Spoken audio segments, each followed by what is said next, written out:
Hey, what is going on, everybody? Happy Friday, Facebook Live from Seequs Digital Marketing. I'm Stephen Christopher, and today we are bringing back Flip Chart Friday. It's been a long time since we've done this, and we finally have enough help inside the company so that we can really give some great information consistently. We got our friend Zach operating behind the camera today, so he'll read any comments and stuff that you have if you're watching this live, and we'll answer those at the end or answer them throughout, whatever works best for us. But anyway, so we're bringing back Flip Chart Friday.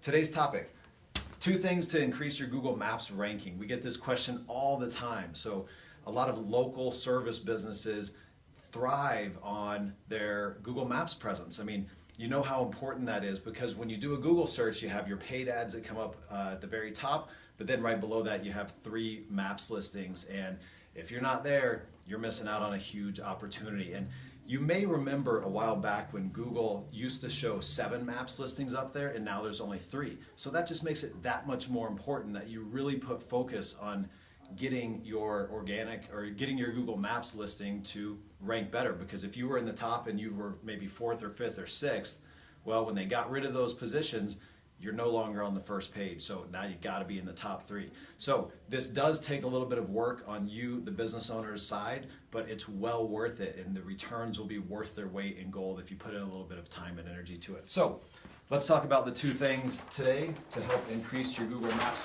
listing. Consistency. You've probably heard the term name, address, phone number, or as a lot of people refer to it as NAP. And it's really important in Google's eyes that all of your business information matches exactly. And when I say exactly, I mean exactly. So your name, your business name is exact on all of the listings out there, all of the local listings. Same with your phone number, same with your address. And there's about 40 really big local listing sites that Google goes to and pulls information about your business. And if they see a lot of inconsistencies, basically what they say is, well, look, you don't even know what your business name is, or you don't even know what your real phone number is. So how are we supposed to know how relevant of a business or how good of a business you are? So it's really important that we create that consistency across all platforms. So these are things like Google Maps, Yelp, Yellow Pages, Angie's List, whatever those things are that you use specifically in your business. You've got to have consistency across all of those different platforms for your name, address, phone number. Like I said, this has to match exactly.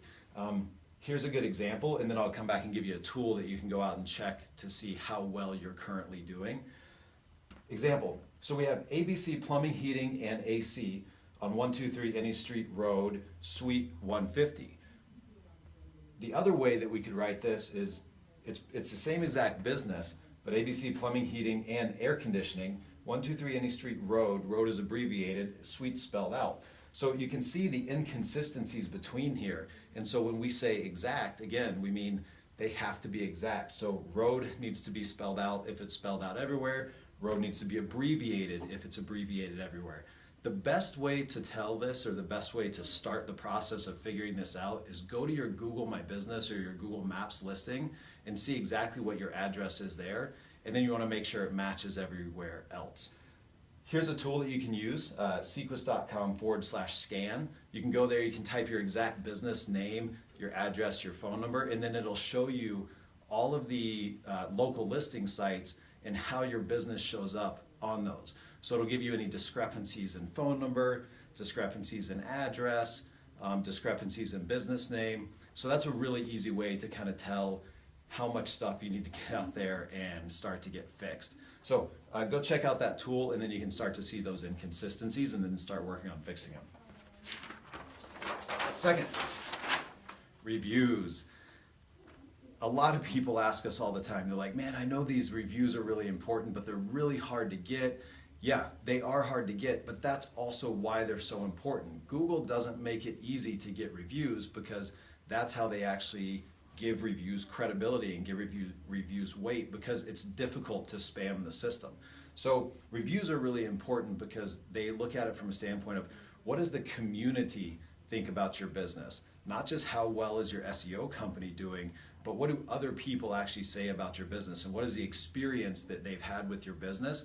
And Google will rank businesses that have more reviews and higher quality reviews higher than those businesses that might be 10 times better but have very limited reviews or a very poor review rating from everybody else. So getting reviews is crucial in ranking your Google My Business or your Google Maps listing highly. So you need to have a system in place internally to get reviews. So let's say that you're a plumbing company. You need to make sure that your technicians that are going out in the field and servicing your customers, that there's some sort of a process set up. So after they complete a job, what's that process to ask that customer for a review? Because unless you ask for the review, you're never going to get it. So creating an internal process to have your team, the one that's out there with the customer, asking for a review is crucial. And there's all kinds of ways to do that. I mean, if anybody has questions on some of the ways that our clients and some of the ways that we've recommended doing that, just post it in the comments and we'll share a couple more of those things with you. So get the process, you've got to ask. Replying to reviews. So many times we'll bring on a new client and they might have 10, 50, 100 reviews, but they don't rank that well on their Google Maps, or they don't rank that well in Google Maps. And we start looking through it and none of them are replied to. You've got to reply to every review. And this doesn't just go for Google My Business. I mean, this goes for other review platforms too, but primarily our focus today is Google My Business. So you need to reply to every review, and you should have it set up to where every time you get a review, your Google My Business listing will email you to let you know that you got that review, and you need to go in or have somebody in your office go in as quickly as possible and reply to that review, both positive and negative. I'm not going to talk a whole lot about replying to negative reviews here, but we get that question a lot. If anybody has an issue or something specific that they'd like to ask or know, post it in the comments, and we'll be happy to kind of help you through that process if you have a negative review that you need to respond to. But again, replying to every single review, good and bad.